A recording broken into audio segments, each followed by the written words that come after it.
File number 24। তথ্যমন্ত্রের পৃষ্ঠা 169। মানুষের কার্যাবলী ও পরিবেশের অবনমন। বহু বিকল্প ভিত্তিক প্রশ্ন। প্রশ্নমান 1। সঠিক উত্তরটি নির্বাচন করো। 1 কৃষিকাজ হলো এক ধরনের এ প্রকৃতি নির্ভর কাজ, বি প্রযুক্তি নির্ভর কাজ, সি সেবামূলক কাজ, ডি সামাজিক কাজ। উত্তর এ প্রকৃতি নির্ভর কাজ। 2 শিল্পজাত দ্রব্য উৎপাদন হলো এক ধরনের এ সামাজিক কাজ, বি সেবামূলক কাজ, সি প্রযুক্তি নির্ভর কাজ, ডি প্রকৃতি নির্ভর কাজ। উত্তর সি প্রযুক্তি নির্ভর কাজ।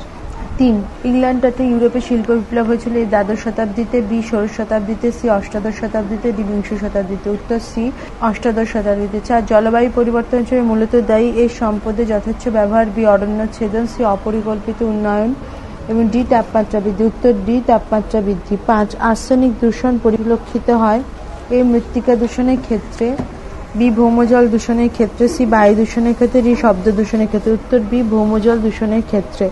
6 অতিরিক্ত অরণ্য বিনাশের ফলে এ ভূমিক্ষয় ও বন্যা হয়, বি জীববৈচিত্র্য হ্রাস পায়, সি মরুভূমির প্রসার ঘটে, ডি সবকটি ঠিক। উত্তর ডি সবকটি ঠিক। 7 ভয়ঙ্কর সাইক্লোন ফাইলিনের তাণ্ডব দেখা গিয়েছিল পশ্চিমবঙ্গে, বি বিহারে, সি ওড়িশায়, ডি মহারাষ্ট্র। উত্তর সি ওড়িশায়। 8 আয়লার প্রাদুর্ভাব দেখা গিয়েছিল এ গুজরাটে, বি কেরলে, সি পশ্চিমবঙ্গে, ডি অসমে। উত্তর সি পশ্চিমবঙ্গে। 9 রাসায়নিক সার ও কীটনাশক দূষিত এ মাটি, বি জল, সি মাটি ও জল উভয়, ডি বায়ু। উত্তর মাটি ও জল উভয়। 10 জীবাশ্ম জ্বালানি থেকে বায়ুমণ্ডলে প্রচুর পরিমাণে যা মেশে, N2O, B CO2, C CH4, D O2। উত্তর বি CO2। 11 মহারাষ্ট্রের কয়নায় জলাধার নির্মাণজনিত কারণে ভূমিকম্প হয় এ 1947 সালে, বি 1957 সালে, সি 1967 সালে, ডি 1977 সালে। উত্তর সি 1967 সালে। 12 ভোপালে গ্যাস দুর্ঘটনাটি ঘটে এ 1974 সালে, বি 1984 সালে, সি 1994 সালে এবং ডি 2008 সালে। উত্তর বি 1984 সালে। 13 ইউক্রেনের চেরনোবিলে পারমাণবিক দুর্ঘটনাটি ঘটে এ 1966, বি 1976, সি 1986, ডি 1996। উত্তর সি 1986। 14 জাপানের ফুকুশিমাতে দুর্ঘটনাটি ঘটে এ 1981, বি 1991, সি 2001, ডি 2011। উত্তর 2011। 15 আর্থ সামিট পরিবেশ সম্মেলন করা হয় এ 1972 সাল, বি 1982 সাল, সি 1992 সাল, ডি 2002 সাল। উত্তর সি 1992 সালে। পৃষ্ঠা 170। অতি সংক্ষিপ্ত উত্তরভিত্তিক প্রশ্ন। প্রশ্নমান 1। শূন্যস্থান পূরণ করো। 1 ড্যাশ হলো একটি প্রযুক্তি নির্ভর কাজ। কম্পিউটার তৈরি হলো একটি প্রযুক্তি নির্ভর কাজ। 2 এটি সেবামূলক কাজের উদাহরণ হলো ড্যাশ এটি শিক্ষকতা। 3 ড্যাশের বৃদ্ধি জলবায়ু পরিবর্তনে সাহায্য করে। তাপমাত্রার বৃদ্ধি জলবায়ু পরিবর্তনে সাহায্য করে। 4 ভৌমজলে ড্যাশ মিশলে জল দূষিত হয়। উত্তর আর্সেনিক মিশলে। 5 ড্যাশ হলো মরুভূমি প্রসারের একটি অন্যতম কারণ। অরণ্য বিনাশ হলো মরুভূমি প্রসারের একটি অন্যতম কারণ। 6 ওড়িশার শেষ ঘূর্ণিঝড়ের নাম ছিল ড্যাশ। উত্তর ফাইলিন। 7 অবৈজ্ঞানিক কৃষি পদ্ধতি জমির ড্যাশ হ্রাস করে। উত্তর উর্বরতা হ্রাস করে। 8 জীবাশ্ম জ্বালানি দহন থেকে বায়ুতে প্রচুর ড্যাশ যুক্ত হয়। উত্তর কার্বন ডাইঅক্সাইড যুক্ত হয়। 9 বিশাল জলাধার নিচের শিলাস্তরে চাপ দেয় এবং ভূপৃষ্ঠের দুর্বল অংশে ড্যাশ ঘটে। উত্তর ভূমিকম্প ঘটে। 10 MIC গ্যাসের পুরো অর্থ হল ড্যাশ মিথাইল আইসোসায়ানেট। 11 ভোপাল দুর্ঘটনা প্রায় ড্যাশের বেশি মানুষ প্রাণ হারায়, 10,000-এর বেশি মানুষ। 12 ব্রাজিলের রিও ডি জেনেরোতে অনুষ্ঠিত পরিবেশ ড্যাশ সম্মেলনের নাম ছিল আর্থ সামিট। 13 আর্থ সামিট সম্মেলনের ড্যাশটি দেশ, 178টি দেশ ও 10,000-এর বেশি মানুষ, 30,000-এর বেশি মানুষ অংশগ্রহণ করে। 14 আমাদের দেশ ভারত একটি দ্রুত ড্যাশ দেশ, উন্নয়নশীল দেশ। 15 আমাদের একটি অন্যতম পরিবেশ আন্দোলন হলো চিপকো আন্দোলন। 16 ড্যাশ চিপকো আন্দোলন সংগঠিত 1973 সালে। 17 সুন্দরান বহুগুণা ড্যাশ পরিবেশ আন্দোলনে যুক্ত, চিপকো পরিবেশ আন্দোলনে যুক্ত। বাম দিকের সাথে ডান দিক মিলিয়ে লেখো।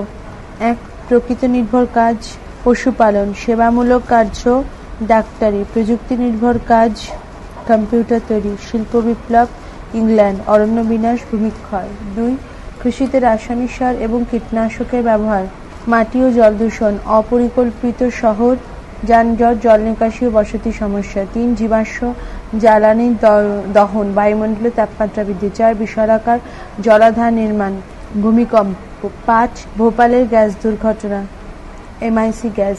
3 পরমাণু দুর্ঘটনা, চেরনোবিল। আর্থ সামিট রিও ডি জেনেরো, পরিবেশ বান্ধব উন্নতি, স্থিতিশীল উন্নয়ন, চিপকো আন্দোলন, সুন্দরবন বহুগুণা, মেধা পাটেকর নর্মদা বাঁচাও আন্দোলন। ঠিক অথবা ভুল চিহ্নিত করো। 1 কৃষিকাজ হলো এক ধরনের প্রকৃতি নির্ভর কার্যাবলী, ঠিক। 2 একটি প্রযুক্তি নির্ভর কার্যাবলী, উদাহরণ হলো লোহা ইস্পাত উৎপাদন, ঠিক। 3 এটি সেবামূলক কাজের উদাহরণ হলো চিকিৎসা করা, ঠিক। 4 ষোড়শ শতাব্দীতে ইংল্যান্ডে প্রথম শিল্প বিপ্লব হয়, ভুল। 5 পরিবেশ দূষণ ও পরিবেশ অবনমন এই দুটির মধ্যে কোনো প্রভেদ নয়, উত্তর ভুল। 6 প্রাকৃতিক এবং মনুষ্যসৃষ্ট কার্যের ফলে পরিবেশের বিভিন্ন উপাদানে দূষিত হওয়াকে দূষণ বলা হয়, ঠিক। 7 পরিবেশের সামগ্রিক গুণমানের হ্রাসকে পরিবেশে অবনমন বলা হয়, ঠিক। 8 ভৌমজলে আর্সেনিক মিশলে জল দূষিত হয় না, ভুল। 9 ঝুম চাষ হলো এক ধরনের স্থানান্তর কৃষি, ঠিক। 10 পশ্চিমবঙ্গে আয়লার প্রভাবে সবচেয়ে ক্ষতিগ্রস্ত হয়েছিল সুন্দরবন, ঠিক। 11 ভয়ঙ্কর সাইক্লোন ফাইলিন দেখা গিয়েছিল পশ্চিমবঙ্গের গোপালপুরে, ভুল। 12 অবৈজ্ঞানিক কৃষি পদ্ধতি জমির উর্বরতা ধ্বংস করে, ঠিক। পৃষ্ঠা 171। 13 বিকিরণ ও তাপের সমতা বিঘ্নিত হওয়া অন্যতম কারণ হলো বায়ুমণ্ডলে CO2 এর অতিমাত্রায় বৃদ্ধি, ঠিক। 14 বিশালাকার জলাধার নির্মাণ নদীর ধারণ অববাহিকার উপর তেমন প্রভাব ফেলে না, উত্তর ভুল। 15 পরিবেশ অবনমনের একটি প্রাকৃতিক প্রভাব হলো রাসায়নিক দুর্ঘটনা, ভুল। 16 মুদ্রাস্ফীতি হলো একটি মনুষ্য সৃষ্ট পরিবেশ অবনমন, ঠিক। 17 আর্থ সামিট পরিবেশ সম্মেলনে প্রায় 168টি দেশ অংশগ্রহণ করেছিল, ভুল। 18 স্থিতিশীল উন্নয়ন হলো একটি পরিবেশ বান্ধব উন্নয়ন, ঠিক। 19 মেধা পাটেকর চিপকো আন্দোলনের সাথে যুক্ত, ভুল। 20 চিপকো আন্দোলন সংগঠিত উত্তরাখণ্ডের গড়ওয়াল অঞ্চলে, ঠিক। 21 সবুজ বিপ্লবের সাফল্য সবচেয়ে বেশি দেখা গিয়েছিল পাঞ্জাব হরিয়ানা গম বলয়ে, ঠিক। 22 সবুজ বিপ্লবের ফলশ্রুতি ঘটেছে পাঞ্জাব হরিয়ানা পরিবেশে অবনমন ঘটেছে, ঠিক। এক কথায় উত্তর দাও। 1 একটি প্রকৃতি নির্ভর কাজের উদাহরণ দাও, কৃষিকাজ। 2 একটি প্রযুক্তি নির্ভর কাজের উদাহরণ দাও, কম্পিউটার তৈরি। 3 একটি সেবামূলক কাজের নাম করো, শিক্ষকতা। 4 ইউরোপের শিল্প বিপ্লব কবে হয়েছিল, অষ্টাদশ শতকে। 5 পরিবেশের কোনো অংশের ক্ষতি নিজে থেকেই পূরণ হওয়াকে কি বলা হয়, হোমিওস্ট্যাটিক ব্যবস্থা। 6 একটি প্রাকৃতিক পরিবেশ অবনমনের উদাহরণ দাও, বন্যা। 7 একটি মনুষ্যসৃষ্ট পরিবেশ অবনমনের উদাহরণ দাও, আধুনিক কৃষি। ভোপালে গ্যাস দুর্ঘটনা কবে হয়, 1984 সালে। 9 MIC গ্যাসের পুরো নাম কি, মিথাইল আইসোসায়ানেট। 10 চেরনোবিল দুর্ঘটনা কবে হয়, 1984 সালে। 11 জাপানের ফুকুশিমায় কবে পরমাণু দুর্ঘটনা ঘটে, 2011 সালে। 12 ফুকুশিমায় দুর্ঘটনা কি কারণে ঘটেছিল, সুনামির কারণে। 13 আর্থ সামিট কোন সালে অনুষ্ঠিত, 1992 সালে। 14 আর্থ সামিট কোন দেশে অনুষ্ঠিত হয়, ব্রাজিলের রিও ডি জেনেরো শহরে। 15 ভারতের পরিবেশ অবনমনের জন্য প্রতি বছর কত ক্ষতি হয়, $80 বিলিয়ন। 16 চিপকো আন্দোলন কোথায় শুরু হয়, উত্তরাঞ্চলে গাড়ওয়াল অঞ্চলে। 17 চিপকো কথা অর্থ কি, জড়িয়ে ধরা। 18 WHO সদর দপ্তর কোথায় অবস্থিত, সুইজারল্যান্ডের জেনেভাতে। 19 একটি পরিবেশ বান্ধব শক্তির নাম করো, সৌরশক্তি। 20 পরিবেশ অবনমনের প্রধান কারণ কি, শিক্ষার অভাব ও দারিদ্র্য। বেমানান শব্দটি শনাক্ত করা। 1 সাইক্লোন ফাইলিন আয়লা সুনামি, উত্তর সুনামি। 2 ঝড় শিল্প বন্যা খরা, উত্তর শিল্প। 3 কৃষি শিল্প সুনামি পরিবহন, উত্তর tsunami. 4 Sunderlal Bahuguna doctor Borlaug Baba Amte Medha Patkar, উত্তর doctor Borlaug. 5 Bhopal Ukraine Kolkata Fukushima, উত্তর কলকাতা। ভুল সংশোধন করা। 1 সপ্তদশ শতাব্দীতে ইউরোপে শিল্প বিপ্লব হয়, উত্তর হচ্ছে অষ্টাদশ শতাব্দীতে। 2 পরিবেশের সামগ্রিক অবক্ষয়কে দূষণ বলে, উত্তর হচ্ছে অবনমন। পৃষ্ঠা 172। 3 অগ্ন্যুৎপাত এক ধরনের মনুষ্যসৃষ্ট পরিবেশের অবনমন, উত্তর প্রাকৃতিক পরিবেশের অবনমন। 4 পরিবেশ অবনমনের প্রধান কারণ হচ্ছে শিক্ষার অভাব এবং উদ্ধত্ত, উত্তর হচ্ছে দারিদ্র্য। 5 চিপকো কথা অর্থ গুঠিয়ে, উত্তর জড়িয়ে ধরা।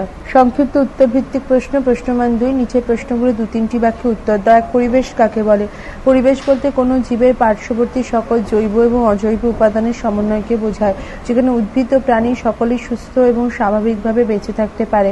অর্থাৎ পরিবেশ বলতে কেবল মানুষ নয়, তার পার্শ্ববর্তী সকল জৈব অজৈব ভৌত সকল বিষয়কে প্রত্যেকের সাথে সম্পর্কযুক্ত। 2 প্রাকৃতিক পরিবেশ কাকে বলা হয়, প্রকৃতির তৈরি পরিবেশকে প্রাকৃতিক পরিবেশ বলা হয়।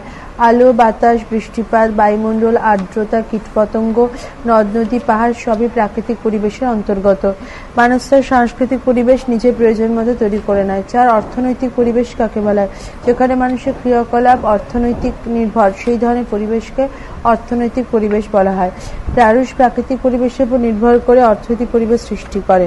4 কৃষিকাজ শিল্প বাণিজ্য প্রভৃতি হলো অর্থনৈতিক পরিবেশের উদাহরণ। 5 মানুষের প্রকৃতি নির্ভর কার্যাবলী বলতে কি বোঝো, মানুষ যখন প্রকৃতি থেকে সম্পদ সংগ্রহ করে তা অর্থনৈতিক ক্রিয়াকলাপ গড়ে তোলে, তখন তাকে প্রকৃতি নির্ভর কার্যাবলী বলা হয়।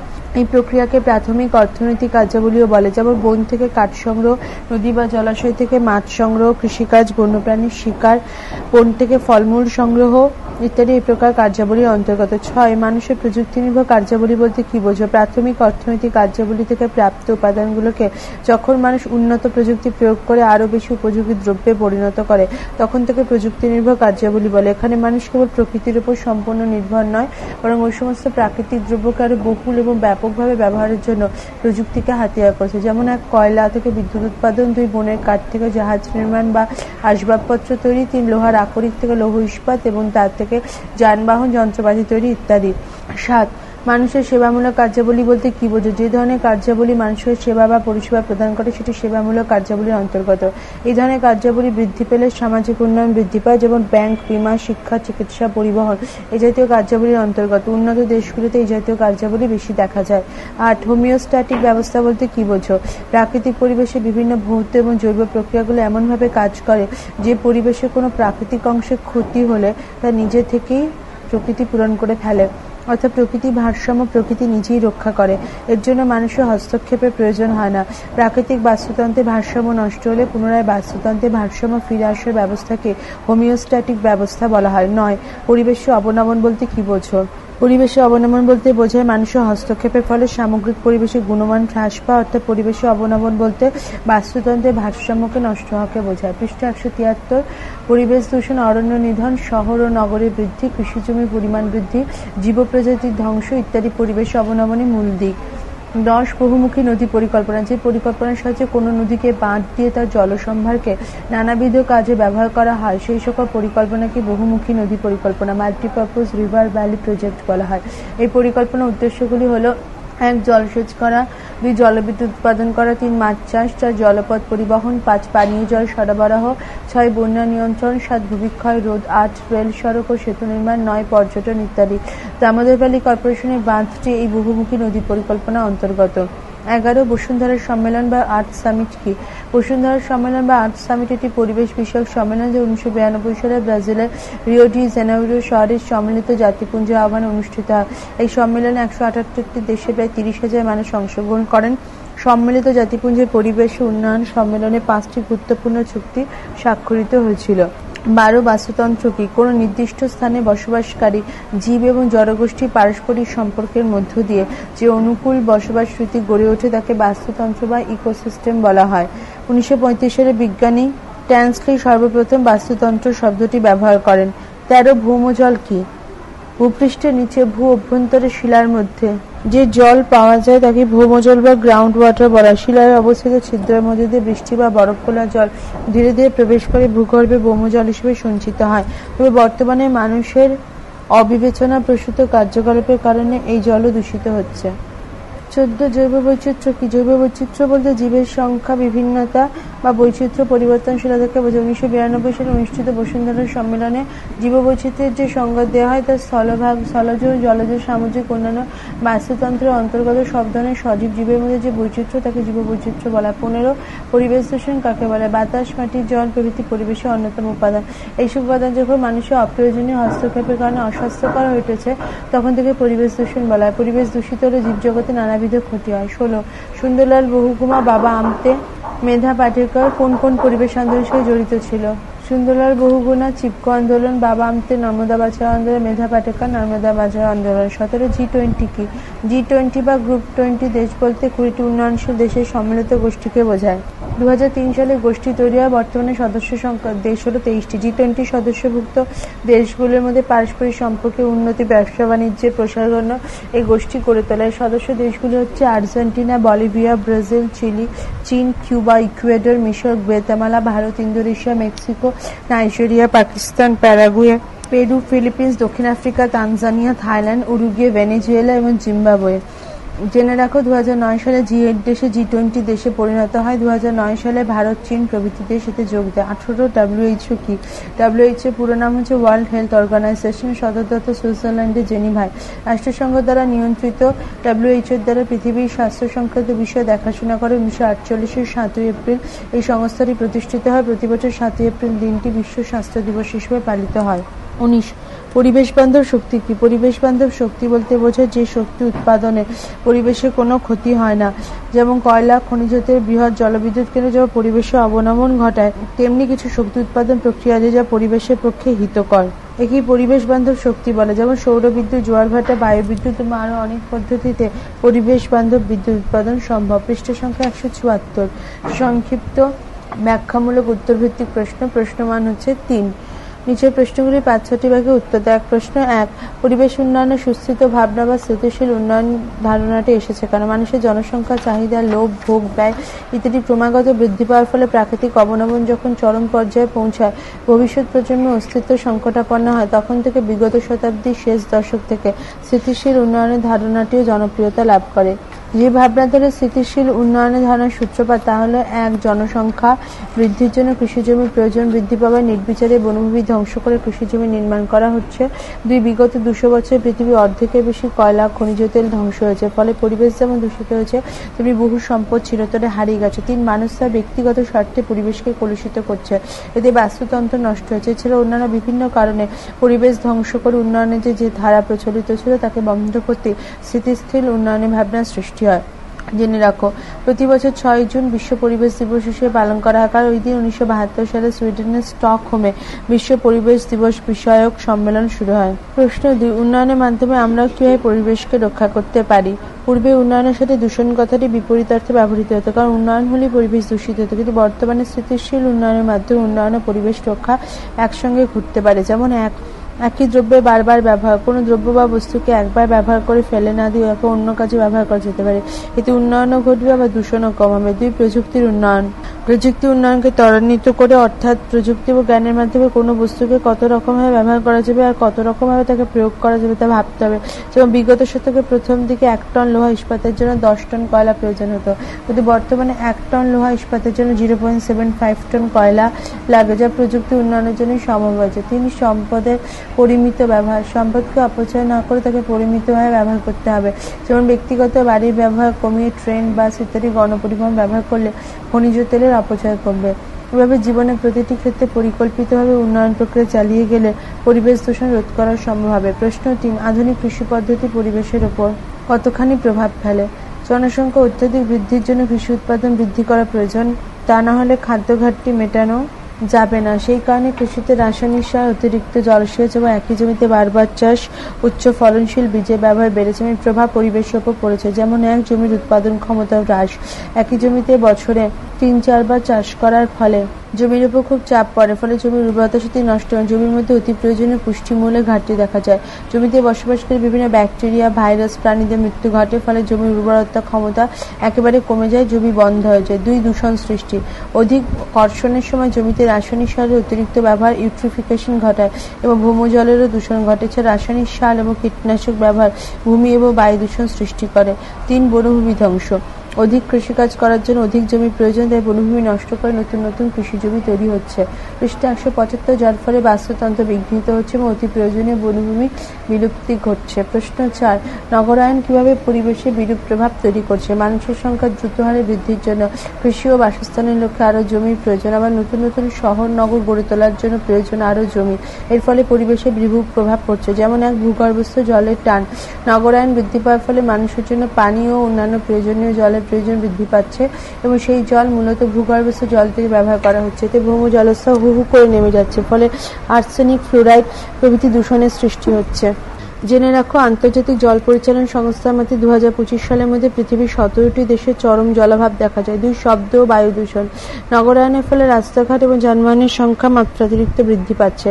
কলকারখানা ও অন্যান্য অর্থনৈতিক ক্রিয়াকলাপ বৃদ্ধি পাচ্ছে, এর ফলে শব্দ ও বায়ু দূষণের মাত্রা বৃদ্ধি পায়। 3, জল নিকাশি সমস্যা। অতিরিক্ত নগরায়নের জন্য মানুষের সৃষ্ট আবর্জনা নিকাশি নালাগুলোতে আটকে যায়, ফলে বর্ষাকালে বা একটু বৃষ্টি হলে ওইসব জল নিকাশি নালার মাধ্যমে নিষ্কাশিত না হতে পেরে রাস্তায় দাঁড়িয়ে যায়। 4, যানজট।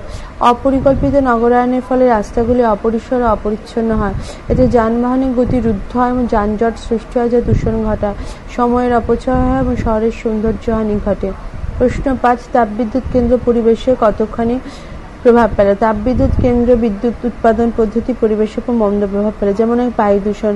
কয়লা পুড়িয়ে তাপবিদ্যুৎ উৎপাদন করা হয়, আর এই কয়লা জ্বালানি হিসেবে ব্যবহার করার জন্য বাতাসে বিপুল পরিমাণ carbon die oxide, sulphur die oxide, nitrogen oxide যুক্ত হয়, যা ভয়ঙ্কর রূপে বায়ু দূষণ ঘটায়। বায়ুমণ্ডলের তাপমাত্রা বৃদ্ধি। জীবাশ্ম জ্বালানি যত ব্যবহার করবে ততই বায়ুমণ্ডলের তাপমাত্রা বাড়বে এবং বায়ুর তাপমাত্রা বাড়লে বিশ্ব উষ্ণায়ন ঘটবে, যা পৃথিবীর জলবায়ুগত পরিবর্তন ঘটাবে। বর্তমানে পৃথিবীতে উষ্ণায়নের মূল কারণ কিন্তু তাপবিদ্যুৎ কেন্দ্র। 3. ভূমি দূষণ। তাপবিদ্যুৎ কেন্দ্রের ছাই বিদ্যুৎ কেন্দ্রের পার্শ্ববর্তী কৃষি জমির উপর পড়ে, ফলে ওই জমি কৃষি অনুপযুক্ত হয় এবং ভূমি বন্ধা হয়ে যায়। 4. অম্লবৃষ্টি। তাপবিদ্যুৎ কেন্দ্র থেকে নির্গত নানা প্রকার গ্যাস বৃষ্টির জলের সাথে মিশে অম্লবৃষ্টি ঘটায়, যা কৃষিজমি, জলাশয়, মানুষের তৈরি স্মৃতিসৌধকে নষ্ট করে দেয়। প্রশ্ন 6. জলবিদ্যুৎ কেন্দ্র পরিবেশে কতখানি প্রভাব ফেলে? তাপবিদ্যুৎ কেন্দ্রের মতো জলবিদ্যুৎ কেন্দ্র পরিবেশের উপর বিরূপ প্রভাব ফেলে। যেমন 1. নদীর গতিপথ রুদ্ধ। নদীতে বাঁধ দিয়ে জলবিদ্যুৎ কেন্দ্র নির্মাণ করা হয় বলে নদীর গতিপথ রুদ্ধ হয়ে যায়, ফলে ওই নদীর বাস্তুতন্ত্র ক্ষতিগ্রস্ত হয়। পৃষ্ঠা 176। 2. বনভূমির ধ্বংসসাধন। জলবিদ্যুৎ শক্তি কেন্দ্র নির্মাণের সময় নদীর জলকে আটকে রাখার জন্য বাঁধের পিছনে যে বৃহৎ জলাধার তৈরি করা হয়, সেটি নির্মাণের জন্য অঞ্চলে বনভূমি ধ্বংস করা হয়। 3. ভূমিকম্প। যে বিশাল জলাধারে জল সঞ্চিত থাকে তার চাপে পার্শ্ববর্তী অঞ্চলে ভূমিকম্প ঘটতে পারে। কারণ জৈব বৈচিত্র্য হ্রাস। জলবিদ্যুৎ কেন্দ্রের পার্শ্ববর্তী নদী অববাহিকায় বসবাসকারী নানা ধরনের উদ্ভিদ এবং প্রাণী বৈচিত্র্য হ্রাস পায় এবং মানুষের বাসস্থানে পরিবর্তন ঘটে। প্রশ্ন 7. বহুমুখী নদী পরিকল্পনা কিভাবে পরিবেশে প্রভাব ফেলছে? একটা নদীকে বাঁধ দিয়ে যখন তার জলস্তম্ভারকে ব্যবহার করে নানাবিধ পরিকল্পনা করা হয়, তখন সেটি বহুমুখী নদী পরিকল্পনা নামে খ্যাত।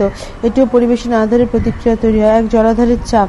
বিশাল জলাধার নিচের শিলাস্তরে চাপ দেয়, ওই বিপুল চাপ নিচের শিলাস্তরের ধারণ করতে না পারলে সেখানে ভূমিকম্প ঘটতে পারে। যেমন 1967 সালে মহারাষ্ট্রের কয়নাতে এইভাবে ভূমিকম্প হয়েছিল। 2. স্বাভাবিক বনাঞ্চল ধ্বংস। জলাধার নির্মাণের জন্য প্রচুর খাল কাটার জন্য বনভূমির পরিমাণ হ্রাস ঘটে। 3. নদীর ধারণ অববাহিকার অবনমন। বহুমুখী নদী পরিকল্পনার ফলে নদীর ধারণ অববাহিকা অবনমন হয় এবং সমগ্র অববাহিকার জন্য নেতিবাচক প্রভাব পড়ে। 4. অতিরিক্ত পলি সঞ্চয়। নদী যে পলি বহন করে আনেন তা সমুদ্রে না পড়ে জলাধার ও পার্শ্ববর্তী কৃষি জমিতে ফেলে, এর ফলে জমির উর্বরতা নষ্ট হয়। 5. মানুষের বসতি পরিবর্তন। বহুমুখী নদী পরিকল্পনার কারণে নদী পার্শ্ববর্তী মানুষের স্থায়ী বাসস্থানে পরিবর্তন ঘটে, মানুষ উদ্বাস্তু হয়ে পড়ে। প্রশ্ন 8. পরিবেশ বান্ধব শক্তি উৎপাদনের সুবিধাগুলি আলোচনা করো। পরিবেশ বান্ধব শক্তি উৎপাদনের সুবিধা কি? 1. এই শক্তি উৎপাদন প্রক্রিয়া দূষণমুক্ত। 2. পরিবেশ বান্ধব শক্তি উৎসগুলো যে চিরস্থায়ী, এর শেষ নেই, তাই কাঁচামালের অভাবে অনুভূত হবে না। 3. প্রাথমিক উৎপাদন ব্যয় বেশি হলে পরবর্তী উৎপাদন খরচ নামমাত্র। 4. এর মাধ্যমে পৃথিবীর বিভিন্ন স্থানে স্থান কাল অনুযায়ী নানা পদ্ধতিতে বিদ্যুৎ উৎপাদন করা যায়। 5. এই পদ্ধতিতে বিদ্যুৎ উৎপাদন করলে পৃথিবীর সার্বিক সম্পদে অপচয় হ্রাস সম্ভব হয়। প্রশ্ন 9. বর্তমানে স্থিতিশীল উন্নয়নের ভাবনা গুরুত্ব পাচ্ছে কেন? স্থিতিশীল উন্নয়ন হচ্ছে আধুনিক মানুষের সুস্থ সুন্দরভাবে বেঁচে থাকার উপায়। 1992 সালে ব্রাজিলের রিও ডি জেনেইরো শহরে বসুন্ধরা সম্মেলনে স্থিতিশীল উন্নয়নের কর্মসূচি গ্রহণ করা হয়, যা নিম্নলিখিত কারণে বর্তমানে গুরুত্বপূর্ণ হয়ে উঠেছে। যেমন 1. এর ফলে এমন প্রযুক্তি ব্যবহার করা হয় যা পরিবেশের প্রতি হবে বন্ধুসুলভ। 2. এক্ষেত্রে স্থানীয় বাস্তুতন্ত্রের দিকে নজর দেওয়া হয়। 3. দারিদ্র্য, অনাহার, অশিক্ষার মতো সামাজিক ব্যাধিকে নিয়ন্ত্রণ করা পদক্ষেপ গ্রহণ করা হয়। 4. পরিবেশের বৈশিষ্ট্য অনুযায়ী উন্নয়ন পরিকল্পনা গ্রহণ করা হয়। 5. সামাজিক সাম্য প্রতিষ্ঠা করার প্রয়াস করা হয়। 6. দূষণ নিয়ন্ত্রণ করা হয়। 7. সম্পদের অপচয় হ্রাস করার জন্য পদক্ষেপ গ্রহণ করা হয়। 8. বস্তুর পুনর্ব্যবহারকে উৎসাহ দেয় ইত্যাদি এমন সব সম্ভাব্য সব প্রয়াস করা যার ফলে পরিবেশ সুরক্ষিত থাকবে। পৃষ্ঠার সংখ্যা 177। প্রশ্ন 10. সবুজ বিপ্লবের নেতিবাচক দিকগুলো লেখো। সবুজ বিপ্লবের কারণেই একসময় ভারতে কৃষি উৎপাদন ব্যাপকভাবে বৃদ্ধি পেয়েছিল, ফলে এদেশে খাদ্য দ্রব্যের যোগান বৃদ্ধি পেয়ে বহু মানুষকে পুষ্টি প্রদান করেছে। কিন্তু এইসব সত্ত্বেও সবুজ বিপ্লবের পরিবেশের পক্ষে খুব অনুকূল হয়ে উঠতে পারেনি। 1. উর্বরতা নষ্ট। একই জমিতে বারবার চাষের জন্য মাটির উর্বরতা শক্তি হারিয়ে যায়, ফলে মাটির মধ্যে জীবাণু, ভাইরাস, ব্যাকটেরিয়া, পুষ্টি মৌলের ঘাটতি দেখা যায়, এতে মাটির উর্বরতা নষ্ট হয়। 2. লবণতা বৃদ্ধি। একই জমিতে বছরে বারবার চাষের জন্য প্রচুর জলসেচ প্রয়োজন এবং বারবার জলসেচ করে সেই জমিতে লবণতা বেড়ে যায়, ফলে ভূমি অনুর্বর হয়ে যায়। 3. রাসায়নিক সার ও কীটনাশকের ব্যবহার। সবুজ বিপ্লবে যে প্রচুর পরিমাণে রাসায়নিক সার এবং কীটনাশক ব্যবহার করা হয়, যা জমির চরিত্র বদলে দেয় এবং জমি অনুর্বর, লবণাক্ত, বন্ধ হয়ে যায়, মাটি দূষিত হয়। জেনে রাখো, কৃষিতে আমরা যে কীটনাশক ব্যবহার করি তা মানুষের শরীরে প্রবেশ করলে মানুষের শরীরে বিষক্রিয়া সৃষ্টি হয়, যা জৈব বৈচিত্র্য হয়। সবুজ বিপ্লবে যে ধরনের ফসল চাষ করা হয় তাতে জৈব বৈচিত্র্য বিলুপ্তি ঘটে। 5. জিনগত পরিবর্তন। উচ্চ ফলনশীল বীজগুলি প্রকৃতপক্ষে শস্যের জিনের পরিবর্তন ঘটিয়ে তৈরি করা হয়। এইসব শস্য খাদ্যশস্য যখন মানুষ বা গবাদি পশু গ্রহণ করে তখন তা অন্য প্রাণীদেহে প্রবেশ করে এসব প্রাণীর নানা ধরনের পরিবর্তন ঘটাতে পারে। প্রশ্ন 11, সবুজ বিপ্লবের সুফল লেখো। ডক্টর বোরলগের প্রচেষ্টা এবং ডক্টর স্বামীনাথনের সাহায্যে এদেশে 1970-এর দশকে থেকে কৃষিক্ষেত্রে ব্যাপক উন্নতি ঘটছে, যা সবুজ বিপ্লব নামে খ্যাত। এই সবুজ বিপ্লবের সুফলগুলি হচ্ছে নিম্নরূপ। এক, খাদ্যশস্য উৎপাদন ব্যাপকভাবে বৃদ্ধি পেয়েছে, দেশের মানুষের জন্য খাদ্যশস্য সরবরাহ করা গেছে। 2, দুর্ভিক্ষ প্রেরিত দেশে খাদ্যের স্বয়ংবরতা অর্জন করা গেছে। 3, কৃষকদের অর্থনৈতিকভাবে স্বাবলম্বী করে তোলা গেছে। 4, কৃষিভিত্তিক নানা শিল্প উন্নতি করেছে। 5, কৃষি যন্ত্রপাতি উৎপাদন, কলকারখানা, শিল্পের উন্নয়ন হয়েছে এবং রাসায়নিক সার, কীটনাশক দ্রব্য উৎপাদন কেন্দ্র গড়ে তোলা সম্ভব হয়েছে। প্রশ্ন 12, পুকুরে মাছ মরে যায় কেন? পুকুরের জল দূষিত হলে পুকুরে মাছ মাঝে মাঝে মরে যায়। পুকুরের জল বিভিন্ন কারণে দূষিত হয়, যেমন 1, ইউট্রোফিকেশন। ইউট্রোফিকেশনের জন্য পুকুরে কচুরিপানা বা শ্যাওলা বাড়বাড়ন্ত হলে জলে অক্সিজেন ঘাটতি দেখা যায়, তার ফলে মাছ মারা যায়। 2, আবর্জনা ফেলা। শহর বা গ্রামের পুকুরগুলোতে অনেকে আবর্জনা ফেলে, যা থেকে দূষণ ছড়ায়, পুকুরের গভীরতা কমে যায়, মাছ মারা যায়। 3, কলকারখানার দূষিত জল। কলকারখানার নোংরা বিষাক্ত জল যদি স্থানীয় পুকুর বা জলাশয়ে পড়ে তবে ওই জল দূষিত হয়ে সব মাছ মরে যেতে পারে। 4, পলি সঞ্চয়। দীর্ঘদিন পুকুর পরিষ্কার করা না হলে পুকুরের তলদেশে পলি সঞ্চিত গভীরতা হ্রাস পায়, এতে মাছ মরে যেতে পারে। 5, কীটনাশক প্রয়োগ। কোনো বিশেষ কারণে পুকুর বা জলাশয়ে কীটনাশক প্রয়োগ করলে সব মাছ মরে যেতে পারে। প্রশ্ন 13, ঝুম চাষ কি? পরিবেশের প্রভাব কতখানি? ঝুম চাষ হলো এক ধরনের আদিম কৃষি ব্যবস্থা, যেখানে কোনো অঞ্চলে বনভূমি কেটে পুড়িয়ে ফেলা হয় এবং কয়েক বছর জমিতে চাষবাস করার পরে এই জমির উর্বরতা কমে গেলে অন্য কোনো অঞ্চলে বনভূমি পুড়িয়ে পুনরায় চাষবাস করে এবং এইভাবে এক স্থান থেকে অন্য স্থানে চাষের জমি পরিবর্তন ঘটে। একে ঝুম চাষ বা স্থানান্তর কৃষি বলে। পরিবেশের উপর ঝুম চাষের প্রভাব। এই ধরনের চাষের ফলে বনভূমি ধ্বংস হয়, তাই পরিবেশ অরক্ষিত হয়ে পড়ে এবং গুরুত্বপূর্ণ ভেষজ গাছের মৃত্যু হয় এবং লুপ্ত হতে পারে। 2, ব্যাপকভাবে মাটির ক্ষয় হয়, বন্যপ্রাণীর অবলুপ্তি ঘটতে পারে। 3, বাস্তুতন্ত্রের ব্যাপক ক্ষতি হয়, বনাঞ্চল পোড়ানোর জন্য বায়ু দূষণ হয়। পৃষ্ঠ সংখ্যা 178 জেনে রাখো। মানুষের বিভিন্ন কাজের ক্ষেত্রে এবং পরিবেশের উপর তাদের প্রভাব। বিষয় 1, কাজের ক্ষেত্র। প্রকৃতি নির্ভর। 1, কৃষিকাজ। 2, মৎস্য শিকার। 3, মৎস্য চাষ। 4, কাষ্ঠ সংগ্রহ। 5, খনিজ সম্পদ সংগ্রহ। 6, পশুপালন প্রভৃতি। প্রযুক্তি নির্ভর। 1, বিদ্যুৎ উৎপাদন। 2, বাঁধ নির্মাণ। 3, রাস্তাঘাট নির্মাণ। 4, নানা ধরনের যন্ত্রশিল্প। 5, পরিকাঠামো উন্নয়ন। 6, নিত্য নতুন আবিষ্কার পদ্ধতি। সেবামূলক। 1, স্বাস্থ্য পরিষেবা। 2, ব্যাংকিং। 3, শিক্ষা। 4, পরিবহন ও যোগাযোগ। 5, দুর্গত মানুষকে পরিষেবা দেওয়া। 6, গবেষণা প্রভৃতি। 2, পরিবেশগত প্রভাব। প্রকৃতি নির্ভর। 1, অতিরিক্ত কৃষিকাজে ভূমি অনুর্বর হয়, রাসায়নিক সার, কীটনাশকের অতিরিক্ত ব্যবহার মাটি এবং জল দূষণ করে, এর সাথে খাদ্যদ্রব্য দূষিত হয়। 2, মাছ শিকার বা মাছ চাষে জলাভূমি বাস্তুতন্ত্র নষ্ট হয়। 3, কাষ্ঠ সংগ্রহকালে বনভূমি বিনষ্ট হয়, বনের বাস্তুতন্ত্র ধ্বংস হয়, পরিবেশ দূষিত হয়, মাটির ক্ষয় বাড়ে। 4, খনিজ সম্পদ সংগ্রহ করে, বাতাসে প্রচুর ধূলিকণা মিশে, তাই দূষণ বাড়ে, সম্পদহানি হয়। 5, পশুচারণে মাটি ক্ষয় বাড়ে, বনভূমি বিনাশ হয়। প্রযুক্তি নির্ভর। 1, তাপবিদ্যুৎ উৎপাদনে বায়ুতে অতিরিক্ত CO2, SO2 প্রভৃতি গ্যাসের নির্গমন হয়, ব্যাপক বায়ু দূষণ ঘটে। 2, বাঁধ নির্মাণে জলাশয়ের চাপে প্রাকৃতিক ভারসাম্য বিঘ্নিত হয়। 3, রাস্তাঘাট নির্মাণে বাতাসে CO2 এবং SO2 পরিমাণ বাড়ে, ধূলিকণার মাত্রা বাড়ে, পাহাড়ে রাস্তা নির্মাণে ভূমি সুস্থিরত নষ্ট হয়। 4, শিল্প কলকারখানার ধোঁয়া পরিবেশ দূষণ ঘটায়, কারখানার নোংরা জল মাটি এবং নদী ও সমুদ্রকে দূষিত করে। 5, পরিকাঠামো উন্নয়নে পরিবেশ দূষণ করে। সেবামূলক। 1, রোগী এবং হাসপাতালে বর্জ্য পরিবেশে অবনমন ঘটায়। 2, ব্যাংকিং এবং শিক্ষাদান পরিবেশকে উন্নত করে, তবে কুশিক্ষা পরিবেশনের অবনমন ঘটে। 3, পরিবহনে বাতাসে দূষণ বাড়ে, ধূলিকণা বাড়ে। 4, দুর্গত মানুষকে পরিষেবা দেওয়ার পরিবেশ সুস্থ থাকে। টিকা লেখো। মানুষের কার্যাবলী ও পরিবেশের অবনমনের পরবর্তী অংশ পরবর্তী ফাইল।